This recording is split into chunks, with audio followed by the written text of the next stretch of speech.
Is this current WWE champion set to break a major record? And is CM Punk set for this huge dream match? And speaking of dream matches, 2 have been added to the card for the Forbidden Door pay-per-view. On June 25th, the stars of All Elite Wrestling and New Japan Pro-Wrestling will compete in a series of cross-promotion matches, with the show set to go down in Toronto, Ontario, Canada at the Scotiabank Arena. Earlier today, NJPW would hold their annual Dominion event in the Osaka-jo Hall, where Will Ospreay and Lance Archer would compete in a singles match in the finals of the IWGP United States Championship No. 1 Contenders Tournament, with the winner earning a shot at the champion Kenny Omega at the Forbidden Door. In the end, it was the leader of the United Empire that secured the victory, this after dropping his opponent with a hidden blade for the 1-2-3. The win sets up the second ever singles match between Omega and Ospreay, this following their first encounter at Wrestle Kingdom this past January. After the match, the challenger would send a message to the champion and said,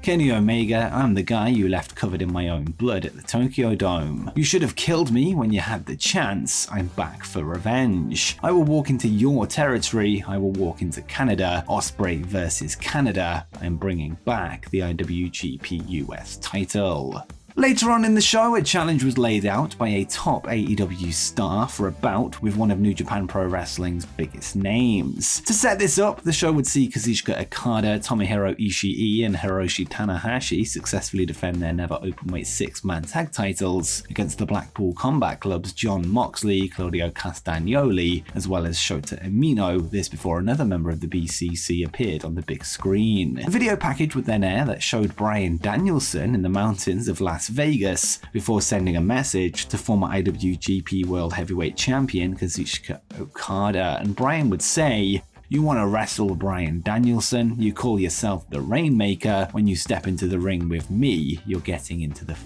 desert. There ain't gonna be no rain." If the challenge is accepted, which I'd imagine will be the case, then this will be the first time the 2 men have ever shared a ring, with a match between the American Dragon and the Rainmaker being the epitome of dream matches that many thought we'd never see before the introduction of All Elite Wrestling. And speaking of New Japan and AEW crossovers, the participants for this year's prestigious G1 Climax have been announced, with one top All Elite star set to battle in the grueling tournament. Amongst the many names from New Japan Pro Wrestling that include Kazuchika Okada, Tetsuya Naito, Hiroshi Tanahashi, and current IWGP World Heavyweight Champion Sanada is the name Eddie Kingston, who hasn't been seen on AEW for some time, with him currently being a fixture of the Ring of Honor roster. This will be the Mad King's first ever time in the G1 Climax, with the tournament scheduled to begin on July 15th before its culmination on August 13th. Whilst the exact details haven't been confirmed, the G1 will likely see 4 blocks of 8 wrestlers battle in a round-robin style group, with a win scoring 2 points, with a draw resulting in 1 point each. The participants with the most points from each block will then qualify for the semi-finals, with the winner of those of course advancing to the final to decide the winner of the whole thing. Last year's winner was Kazuchika Okada, who picked up his 4th ever G1 victory, with him now looking to match Masahiro Chono's 5 wins, which is the second most in history behind Antonio Inoki's impressive 10 times. And next, let's get to some stories from this past Friday's episode of SmackDown, where 2 names qualified for the upcoming Money in the Bank matches. The first qualifier would pit Lacey Evans up against Zelina Vega, with the chance of joining the women's version of the match, and in the end, Vega would walk away with the win after hitting a code red onto Evans for the pinfall win. Zelina now becomes the first entrant confirmed for the women's ladder match, with the rest of the qualifying matches set to take place over the coming weeks. As for the men's side of things, LA Knight and Montez Ford of the Street Profits would main event SmackDown for a spot in the match. Knight would once again be hugely popular with the crowd before dodging a frog splash, allowing him to score a cheap win with the use of the ring ropes. He would then grab a ladder and climb to the top, perhaps a sign of what's to come on July 1st in London, England. Knight now joins Ricochet and Shinsuke Nakamura, who have already qualified. But who do you think will leave London as Mr. and Mrs. Money in the Bank? Let me know in the comments down below. Elsewhere on SmackDown, cracks would continue to form in the Bloodline as the show would close with a 1,000-day celebration for undisputed WWE Universal Champion Roman Reigns, who was presented with a brand new title belt by Triple H, merging his WWE Championship and WWE Universal Championship into one. Roman would then be interrupted by his cousins the Usos, this following Jimmy's recent betrayal at the Night of Champions, which cost Reigns and Solo Sikoa their match against Sami Zayn and Kevin Owens for the undisputed WWE Tag Team Championships. The segment would see Solo seemingly side with his brothers, the Usos, before Jimmy encouraged the tribal chief to group together without his abuse of power. Jimmy and Roman would then hug before Reigns said no, leading to a Samoan spike from Solo, taking out his Uso. Sikoa, Reigns and Paul Heyman would then make their way up the ramp before Roman declared that he expects Jey to fall in line like he always does. This now leaves Jey Uso torn between his brother Jimmy and the rest of the Bloodline, with the Usos' attempts to repair the harmony in the group falling short.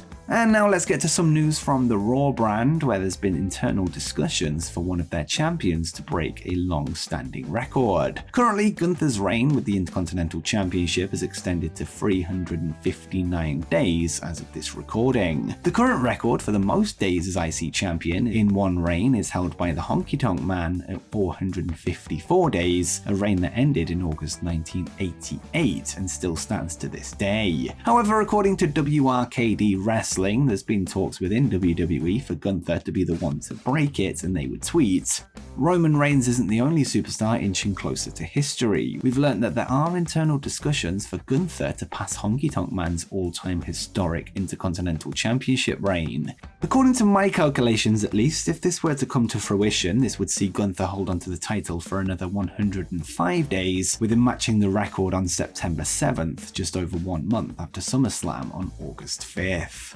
Next up, let's go to the latest news regarding the AEW return of CM Punk and what his plans could be going forward. The update comes via a recent report from Fightful Select, who revealed what they know about potential backstage heat on the Second City Saint, the rehiring of Ace Steel, and who Punk's future opponents could be. They would first note that whilst multiple wrestlers reportedly claimed that they would leave AEW if CM Punk was ever brought back immediately following the events of AEW All Out 2023, this feeling is said to have cooled off, with there being no word of any planned walkouts from talent. Regarding the recent rehiring of Ace Steel, who was fired after his participation in the infamous backstage brawl involving the Elite and CM Punk, the report notes, AEW has taken measures to make sure as much talent that do have issues with Punk, or other talent for that matter, are kept separately as part of the brand split. One of the ways that this deal came together was Ace Steel being brought back to the company. While most that we spoke to felt like this situation would not have blown up as much if Ace Steel wasn't involved, there were numerous sources who said that Steel's skill set was underestimated by many they've seen online. Steel was seen as a valuable member of the AEW team prior to Brawl Out as a creative mind and a coach.